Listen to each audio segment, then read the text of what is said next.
Vatican News, vendredi 24 octobre.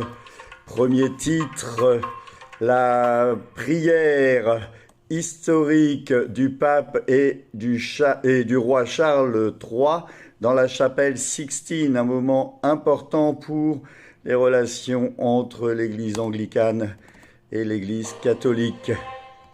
Toujours le pape avec Charles III.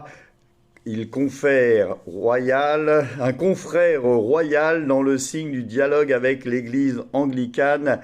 C'est ce qui a été dit lors de Saint-Paul hors les murs. Et le Charles III s'est assis sur un siège où il était écrit « Ut unum sit », ce qui veut dire « qu'il soit un ».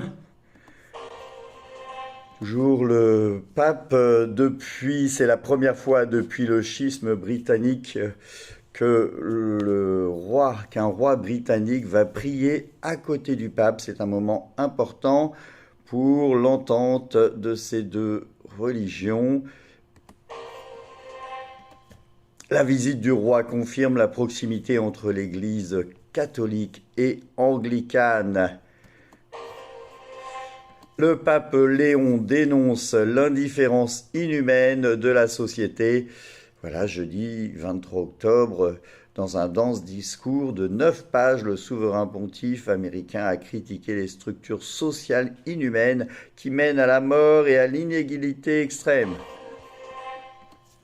Dans ce même rendez-vous, le pape renouvelle la mission de l'ordre du Saint-Sépulcre de Jérusalem. Oui, vous le savez peut-être pas, mais ils étaient 3000 ou au moins 3000 et à être venus à Rome pour ce jubilé. Et le pape leur confie: l'Église vous confie à nouveau la tâche d'être gardien du tombeau du Christ. Faites-le avec l'espoir de l'attente, le zèle de la charité et l'enthousiasme joyeux de l'espérance. Nous avons des ordres du Saint-Sépulcre en France aussi, à Amiens pour le crâne de Jean le Baptiste et puis pour Argenteuil pour la tunique. Le pape renouvelle son appel à ne tolérer aucune forme d'abus au sein de l'Église. Et c'est ce qui a été dit lors de la conférence des évêques catholiques des Philippines.